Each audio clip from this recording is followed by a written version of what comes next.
octobre 2025, la Commission électorale indépendante a transmis au Conseil constitutionnel les procès-verbaux de dépouillement des votes, ainsi que les pièces qui en constituent les annexes.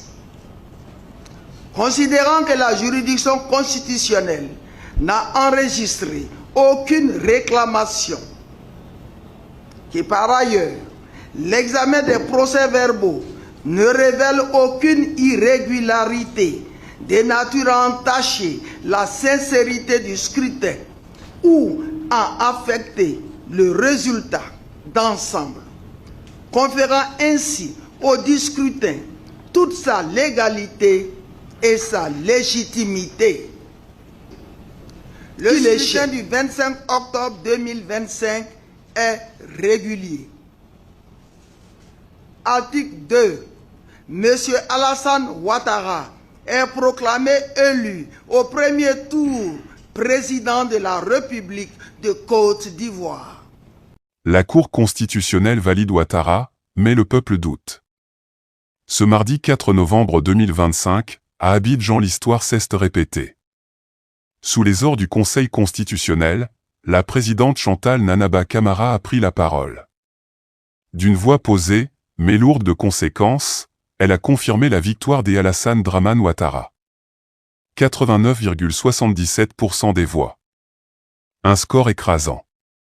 Un chiffre qui, pour certains, incarne la stabilité. Mais pour d'autres, symbolise la fracture d'un peuple fatigué. Aujourd'hui, l'Œil d'Afrique vous propose une édition spéciale.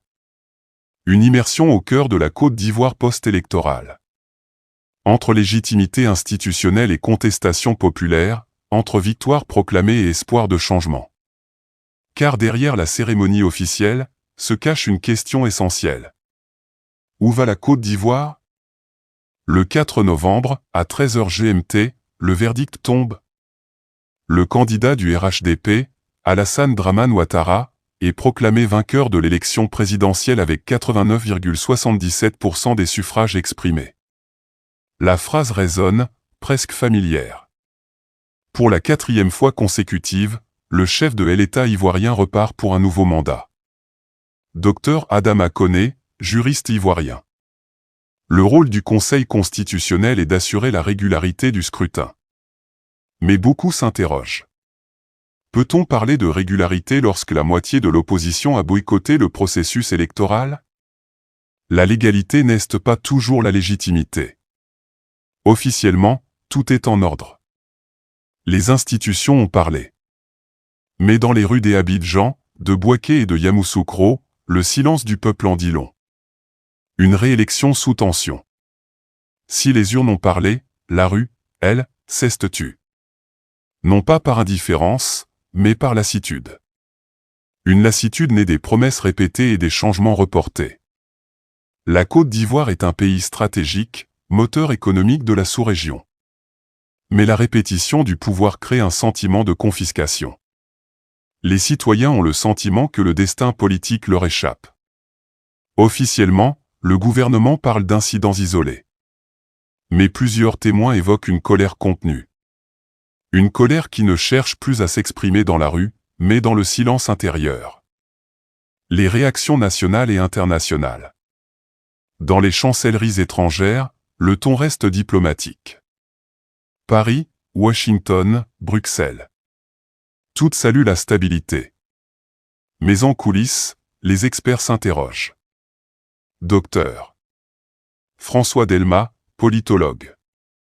Ce genre de score, proche de 90%, interroge toujours. Ce n'est pas tant le chiffre qui pose problème, mais le contexte. La démocratie, c'est aussi la compétition, la confrontation d'idées. Quand il n'y a plus de compétition, il reste une mise en scène. Journaliste burkinabé Aminata Ouedraogo. On parle souvent d'ordre et de stabilité en Côte d'Ivoire. Mais derrière cet ordre, il y a la peur du désordre. Et cette peur empêche le renouvellement démocratique. Dans les rues d'Abidjan, quelques voix s'élèvent, timidement. Des voix de jeunes, d'étudiants, d'artistes. Des voix qui ne veulent plus de révolte, mais de changement réel. On ne veut plus de guerre, on veut juste que les choses bougent. On veut sentir que notre voix compte, pas seulement qu'on vote. Face à la proclamation du Conseil constitutionnel, l'opposition ivoirienne reste prudente. Pas de manifestations massives, pas d'appel à la rue. Une stratégie du silence, sans doute pour éviter la répression. Expert camerounais prof. Martin et Thème. Les oppositions africaines doivent se réinventer. La rue n'est plus la solution. Ce qu'il faut, c'est un projet crédible, une nouvelle manière d'incarner le changement. Car si le pouvoir se répète, c'est aussi parce que l'alternative peine à convaincre. Le peuple regarde ses leaders, et souvent, ne voit que les mêmes visages. Les mêmes promesses. Le changement ne peut venir sans renouvellement. Juriste togolais Maître Kossi Amega. Le débat n'est pas contre Ouattara, ni contre le RHDP. Le débat, c'est la durabilité institutionnelle. Quand les constitutions deviennent flexibles au gré des ambitions, c'est la confiance qui s'effrite. Politologue ghanéen Nana Mensah. Changer, ce n'est pas renverser. C'est réformer, repenser et reconstruire. Le vrai pouvoir, c'est celui de préparer la relève, pas de la retarder. Et malgré tout, la Côte d'Ivoire continue d'avancer. Dans les marchés, dans les écoles, sur les routes.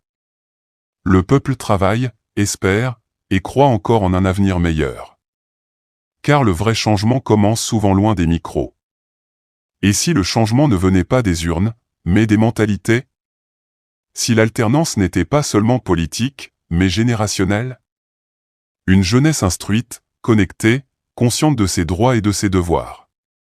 Voilà la vraie révolution qui se prépare. L'Afrique n'a pas besoin d'hommes forts, mais d'institutions fortes. Et chaque génération a le devoir de protéger ce principe. Les institutions ont tranché, les puissances étrangères ont félicité. Mais la vérité d'un peuple ne se décrète pas. Elle s'écrit, jour après jour, dans le regard de ceux qui espèrent. Alassane Ouattara a remporté un 4e mandat. L'histoire retiendra sa longévité. Mais l'avenir, lui, appartiendra à ceux qui oseront rêver autrement. Ici, nous analysons sans passion, mais avec conviction. L'œil d'Afrique TV, la voix du continent qui s'éveille.